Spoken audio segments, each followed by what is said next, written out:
Guys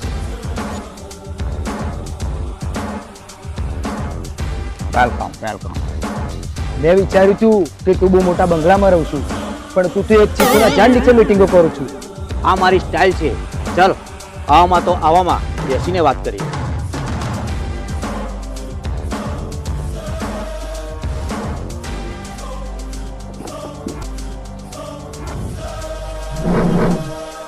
તું મને લાગ્યો ટક્કરનો, એટલે તું રાજસ્થાન જ્યારે ફરવાયેલો ને ત્યારે જ તને ઉડાવી દોત. મેં બોલાવ્યો તને રાજસ્થાન, પણ તું રાજસ્થાન ના આવ્યો એટલે મારે અહીંયા આવવું પડ્યું ગુજરાતમાં. ગટિયા, તારી કુંડલી આખી મારી જોડે છે. બોલું, તારો બાપો એક સાયકલનો સ્ટોર ચલાવતો હતો, બટ સીધો અને સાદો અને શરીફ હતો. પણ મારા જેવાની એક સાયકલ રિપેર ના કરી, એમાં તારા બાપાને કૂતરાના મોતથી મારી નાખ્યો. સમાજમાં તારી જોડે અન્યાય થયો અને લોકો તારી ઉડાડતા રહ્યા, અને તે તારા બાપના કાતિલને શોધીને ખુલ્લેઆમ કતલ કરી નાખી. એટલે તું બધાના દિલોમાં રાજ કરવા માંડ્યો અને તું અનાથ બનીને આખા ગુજરાતમાં રખડતો હતો. તને તારા જેવો એક બીજો રખડતો ભાઈ મળ્યો, એને તને મોટો ભાઈ બનાવી દીધો. ત્યારથી જ તારો ડાબો ટાટિયો બનીને તારા બધા કામો કરે છે. અને ગરીબોનું તે નાનું ગ્રુપ બનાવ્યું, જ્યાં તે નોકરી કરી તોય તું ટકી રહો. પોલીસ પણ તારાથી દીવા મળી એટલે તું ગુજરાતનો ડોન બની ગયો. છોટું, હું જેવો અંદરથી છું ને એવો બહારથી છું. Good, I like it, but don't like it. આ છે તારો બાયોડેટા.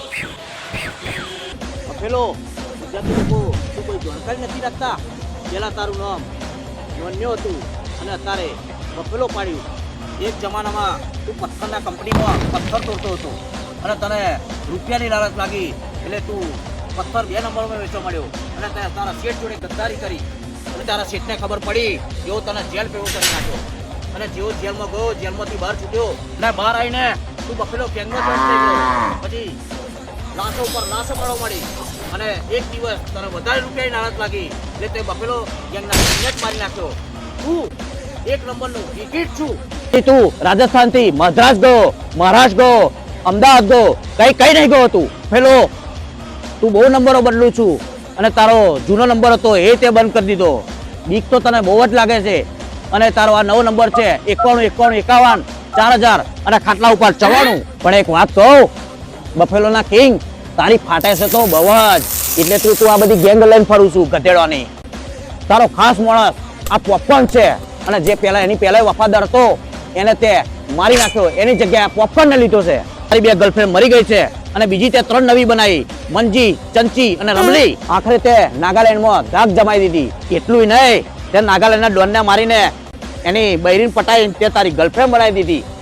શાબાશ, તું મહા ગિરગીટ છું. નાગાલેન્ડના ડોનને મારીને તારી નજર હવે મારા ગુજરાત ઉપર છે. ઓહ, તે તો મારું ઢોલ વગાડી નાખ્યું. હે પોપકોર્ન, હું આ છોટુની જન્મકુંડલી ખોરતો હતો, એને મારી જ ખોલ નાખી. Good, I like it. એટલી બધી જાણકારી તો કોઈ રાજ્યના પોલીસ જોડે પણ નથી મારી. વોટ થઈ ગયો કે શું? ગુજરાતી એટલા ડફોડે નહીં જેટલા તું સમજે છે. કરેક્ટ ગટિયા, correct. You are right. Trend બદલાઈ ગયો છે. 2026 આવી ગયું છે. હું જાણું છું કે ગટિયો બહુ વાત નહીં કરતો. ત્યાં તારું મોઢું બહુ ચાલે છે. મોટા કરતા તો મારા ટોટિયા વધારે ચાલે છે. વાળી નાખીશ. તું પેલા તારું વિચાર. મારા પાવરને તું ના ભૂલીશ. તારા જેવાની વાતો મારે યાદ રાખવાની જરૂર જ નથી. મારી જોડે તું હાથ મલાઈ લે. ગીગીટ જોડે હું દોસ્તી નથી કરતો.